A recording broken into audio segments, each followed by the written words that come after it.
반갑습니다. 말씀과 함께 하루를 시작하는 주님의 백성들을 예수님의 이름으로 축복합니다. 2023년 9월 5일 화요일 오늘 주신 말씀은 열왕기상 2장 1절부터 12절까지입니다. 다윗이 죽을 날이 임박함에 그의 아들 솔로몬에게 명령하여 이르되 내가 이제 세상 모든 사람이 가는 길로 가게 되었노니 너는 힘써 대장부가 되고 내 하나님 여호와의 명령을 지켜 그 길로 행하여 그 법률과 계명과 율례와 증거를 모세의 율법에 기록된 대로 지키라. 그리하면 내가 무엇을 하든지 어디로 가든지 형통할지라. 여호와께서 내 일에 대하여 말씀하시기를 만일 내 자손들이 그들의 길을 삼과 마음을 다하고 성품을 다하여 진실이 내 앞에서 행하면 이스라엘 왕 위에 오를 사람이 내게서 끊어지지 아니하리라 하신 말씀을 확실히 이루게 하시리라. 스루야의 아들 요압이 내게 행한 일 곧 이스라엘 군대의 두 사령관 넬의 아들 아브넬과 예델의 아들 아마사에게 행한 일을 내가 알거니와 그가 그들을 죽여 태평시대에 전쟁의 피를 흘리고 전쟁의 피를 자기 허리에 띤 띠와 발에 신은 신에 묻혔으니 내 지혜대로 행하여 그의 백발이 평안히 수월히 내려가지 못하게 하라. 마땅히 길르앗 바르실레의 아들들에게 은총을 베풀어 그들이 내 상에서 먹는 자 중에 참여하게 하라. 내가 내 형 압살롬의 낯을 피하여 도망할 때에 그들이 내게 나아왔느니라. 바울임 베냐민 사람 게라의 아들 시므이가 너와 함께 있나니 그는 내가 마하나임으로 갈 때에 악독한 말로 나를 저주하였느니라. 그러나 그가 요단에 내려와서 나를 영접함으로 내가 여호와를 두고 맹세하여 이르기를 내가 칼로 너를 죽이지 아니하리라 하였노라. 그러나 그를 무죄한 자로 여기지 말지어다. 너는 지혜 있는 사람이므로 그에게 행할 일을 알지니 그의 백발이 피 가운데 수월에 내려가게 하라. 다윗이 그의 조상들과 함께 누워 다윗성에 장사되니 다윗이 이스라엘 왕이 된 지 40년이라. 헤브론에서 7년 동안 다스렸고 예루살렘에서 33년 동안 다스렸더라. 솔로몬이 그의 아버지 다윗의 왕위에 앉으니 그의 나라가 심히 견고하니라. 아멘. 드디어 한 시대를 풍미했던 인물, 그러면서 이제 하나님께 사람에게 참으로 사랑을 많이 받았던 다윗이 죽게 됩니다. 죽기 전에 유언도 남기는데요. 오늘 본문은 유언의 내용 및 다윗의 죽음, 그리고 이제 그의 뒤를 이은 솔로몬의 왕이 등극에 관한 진술입니다. 여러분, 다윗도 죽었어요. 다윗도 죽고 저도 여러분들도 언젠가는 죽을 것입니다. 최근에도 참 씁쓸한 일을 겪었는데요. 결국 죽으면 아무것도 남지 않고 욕심을 부렸던 것 또한 아무런 쓸모가 없을 텐데 사람보다 물질을 놓지 못하는 어리석음이 우리 모두에게 있는 것 같습니다. 톨스토이가 이런 얘기를 했죠. 사람이 살아가는 이유는 사랑이 있기 때문이다. 사람이 살아가는 이유는 사랑이 있기 때문이다. 맞아요, 여러분. 사람이 살아가는 이유, 살아갈 수 있는 원동력이 되는 것은 사랑입니다. 끝까지 남는 거요? 사랑입니다. 얼마나 많은 재산을 남겼느냐라고 하는 것보다 얼마나 사랑했느냐라고 하는 것이 오래오래 남는 것 같습니다. 이웃을 사랑했던 사람이 가슴속에 남고요. 이웃을 살리기 위해 자신의 것을 내줬던 사랑이 참으로 중요합니다. 기억이 오래 남아요. 그리고 그것이야말로 우리의 믿음을 증명하시는 것일 수 있겠습니다. 여러분, 도대체 살면 또 얼마나 산다고? 사랑하기보다는 미워하고 나누기보다는 왜 그렇게 움켜쥐려고 하는 걸까요? 그렇다고 해서 모든 것들을 다 쓰고 가지도 못하는데 말입니다. 죽을 때 다 싸가지고 갈 수도 없는 것들 때문에 사람을 잃어가면서까지 욕심을 부리는 것은 여러분 참으로 어리석은 짓이 아닐 수 없습니다. 여러분, 지혜는요, 끝을, 마지막을 생각하는 것입니다. 우리도 결국 죽게 된다라고 하는 것을, 그리고 이제 그 죽음의 시기는 아무도 모른다라고 하는 것을 인식하는 거죠. 그것을 통해 현재 우리의 삶을 정돈시키는 것입니다. 더불어 우리는 죽음 뒤에 심판이 있다라고 하는 것을 믿어요. 예수 그리스도를 믿고 그 믿음에 따른 삶을 살았던 사람은 영생을 얻고 영광의 면류관을 쓰게 된다라고 하는 것을 믿는 믿음이 있습니다. 그렇다고 한다면 우리의 삶을 어떻게 살아야 할지 되돌아보는 것이 맞지 않을까요?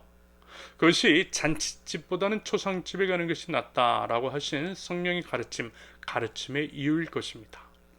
아무튼 이제 솔로몬에게 왕위를 물려주는 것도 성공적으로 마무리 지은 다윗은 이제 정말 죽어도 되는 겁니다. 표현이 좀 이상하긴 한데요. 여러분 혹시 이 말 아세요? 사명자는 결코 죽지 않는다. 사명자는 그 사명을 이루기까지 불멸이다. 아프리카 선교사 데이비드 리빙스턴의 말입니다. 이런 측면에서 이제 봤을 때 다윗의 마지막 사명은 왕위를 솔로몬에게 순조롭게 이양하는 것이었고요. 그 사명을 완수했기 때문에 편안하게 죽을 수 있게 된 것이겠죠. 당연히 믿는 자에게는 영생이 있음을 믿습니다. 그 소망 가지고 다윗은 평안하게 눈을 감았을 것이라 생각합니다. 그러면서 이제 유언이라고 하는 것. 유언은요, 마지막으로 남기는 말입니다. 마지막으로 남기는 말. 여러분, 이젠 정말 죽어요. 곧 숨이 멎어요. 시간이 얼마 남지 않았습니다. 말할 힘도 별로 없어요. 여러분, 그러면요, 어떤 말을 할까요? 모르긴 몰라도 가장 중요한 몇 마디 남길 것입니다. 도중에 할 이야기를 다 하지 못하고 죽을 수도 있으니까 한마디 꼭 필요한 말만 할 것이라는 거예요. 그러면 여러분들은 지금 이 순간이 마지막이라면 과연 어떤 말을 남기고 싶습니까? 당연히 하나님 잘 믿으라는 것이겠죠. 하나님 나라에 관한 유언 남길 것 같아요. 왜 그래요? 하나님이 제일 중요하니까. 그것이 우리의 믿음이니까요. 최근에 또 어떤 분의 장례식에서 그러한 이야기를 들었습니다. 우리 자녀들, 손주들이 하나님을 잘 믿게 해달라는 유언을 남기셨다고요. 아마 이제 진정한 신앙이 있는 분들 같으면 그와 같은 유언을 공통적으로 남기실 것 같습니다. 그래서요, 우리는 언제가 될지 모르겠지만 믿음의 유언, 믿음의 유산을 남길 줄 아는 믿음의 백성들이 되실 수 있기를 바랍니다. 다윗의 유언이요, 정확하게 그랬어요. 1절부터 4절까지는 하나님의 말씀, 하나님께서 지켜 행하라고 말씀하신 것들을 다 지켜 행하라고 솔로몬에게 당부합니다. 하나님을 경외하는 삶이 최고라는 거죠. 그러면 하나님께서 그 인생을 책임져 주시겠다라고 하는 조언이고 유언입니다. 그러면서 이제 다윗의 이러한 유언, 솔로몬에 대한 신앙적인 권면은 힘이 있었을 것 같아요. 왜냐하면 다윗 자신이 그와 같은 삶을 경험했기 때문입니다. 하나님을 믿고 하나님을 의지하고 하나님의 법을 따르는 자신을 하나님께서 책임져 주시고 사망의 위험에서도 건져 주시고 형통케 하셨던 것을 다윗은 삶 속에서 분명하게 경험했기 때문입니다. 여러분, 경험은요, 확신이 됩니다. 경험한 자와 그렇지 않은 자의 말은 무게와 힘이 달라요. 그렇기 때문에 다윗의 영적인 조언은 힘이 있고 무게가 있었어요. 왜 그렇다고요? 다윗은 정말 그렇게 살았으니까. 그 하나님을 실제 경험했으니까. 그래서 여러분, 권면을 드립니다. 부디 우리도 그러할 수 있기를 바랍니다. 하나님의 마음에 합한 사람이라고 하는 말을 들었던 다윗처럼 하나님의 말씀을 따라 살고 그럼으로써 우리 삶 속에서 분명하게 역사하시는 하나님을 경험할 수 있기를 바랍니다. 그래서요, 그 경험들이 간증이 되며 그 간증을 통해서 우리 사랑하는 식구들을 하나님께로 인도할 줄 아는 저와 여러분들이 되실 수 있기를 바랍니다. 이어서 5절부터 9절까지 이거는요, 약간 좀 섬뜩해요. 어떤 의미로는 다윗 보고 뒤끝이 있다라는 식으로 말할 수도 있겠습니다. 원수까지도 사랑하는 것, 용서하는 것이 하나님께서 원하시는 것일 텐데 조금은 좀 아쉬워 보이죠. 바르실레의 아들들에게는 은총을 베풀라 하면서 요압과 시므이에 대해서는 무서운 심판과 징계를 이야기하는 것이 그렇습니다. 일단 다윗이 이제 원수를 갚으라고 했던 요압과 시므이, 이 둘의 공통점이었습니다. 그들은요, 참으로 악했어요. 요압은요, 평화 조약을 깨고 사정의 원한으로 무고한 사람들을 죽였습니다. 잔인한 학살자였고 왕의 명령을 무시한 교만한 자였어요. 그리고 이제 시므이는 다윗의 압살롬을 피해 도망다녔을 때 지독한 말로 다윗을 저주했죠. 아무리 그래도 다윗은 왕이고 무엇보다 부당한 쿠데타로 인해 어려움을 당하고 있는 다윗을 도와주기는커녕 심한 저주를 늘어놓았습니다.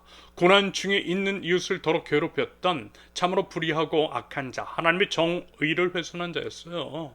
여러분, 하나님의 나라는 하나님의 정의와 공의로 세워지는 나라입니다. 거룩한 하나님의 나라에서는 결코 죄와 악이 하나라도 있어서는 안 되는 거죠. 그러므로 죄를 멀리하고 작은 죄라도 없애버리는 것이 거룩한 하나님 나라 백성으로서의 마땅한 태도입니다.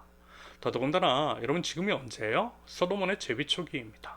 뭐든 처음이 중요하죠. 그리고 위험할 수 있어요. 비행기가 이륙할 때 가장 많은 연료를 소모하고요. 그래서 위험합니다. 그렇기 때문에 그때 가장 긴장을 하고요. 신중에 신중을 기해야만 합니다. 만에 하나 문제가 될 수 있는 것들을 사전에 철저하게 제거해야 한다라는 거죠. 마찬가지겠죠. 솔로몬의 제위 초기이기 때문에 그랬을 것 같아요. 하나님의 거룩을 위해 하나님의 정의와 공의로 나라를 세워나가기를 바라는 마음에서 이러한 죄와 악의 뿌리를 끊어내고 가는 것이 좋을 것이라 다윗은 판단했던 것입니다. 처음부터 본보기를 세우는 면도 있었을 것이고요. 이 모든 것들을 통하여서 솔로몬의 왕권 강화를 꾀했던 것으로 여겨집니다. 아무튼 이러한 모든 유언의 내용, 다시 말해서 하나님의 율법을 힘써 지키라는 것, 그리고 이제 죄악에 대해서는 심판을, 은혜는 반드시 갚는 것을 이야기하는 것은 결국 다윗 왕조가 하나님 나라다워지도록, 다시 말해서 하나님의 정의와 공의가 이 나라 가운데 세워지기를 간절히 바라는 다윗의 심경이 듬뿍 담겨 있는 것이라 할 수 있겠습니다. 말하자면요, 다윗은 끝까지 하나님의 나라를 생각했던 거죠. 다윗은 참으로 하나님의 마음에 합한 사람이었습니다. 그리고 정말 다윗은 죽어 이제 솔로몬이 아버지 다윗을 이어 왕이 되어 다스리기 시작해요.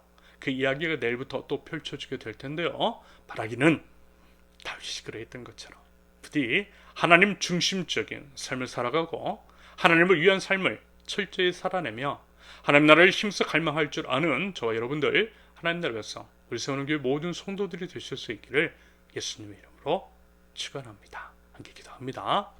나의 정부이신 여호와 하나님을 찬양합니다. 하나님을 경외하며 하나님의 말씀을 생명처럼 지켜 행하는 저희 되게 하옵소서. 거룩하신 하나님, 하나님의 거룩을 위한 몸부림이 있는 저희들, 하나님의 정의와 공의가 온전히 실현된 하나님 나라 공동체를 세워주시고 하나님 나라 공동체를 통하여서 속한 이 사회 또한 정의롭고 공의로울 수 있도록 하나님께서 받으실 만한 이 나라 될 수 있도록 하나님 인도하여 주시고 은혜의 은혜를 더하여 주시옵소서. 예수님의 이름으로 기도합니다. 아멘. 하나님께서 오늘 주신 말씀과 각자의 기도 제목을 놓고 우리 잠시 기도합니다.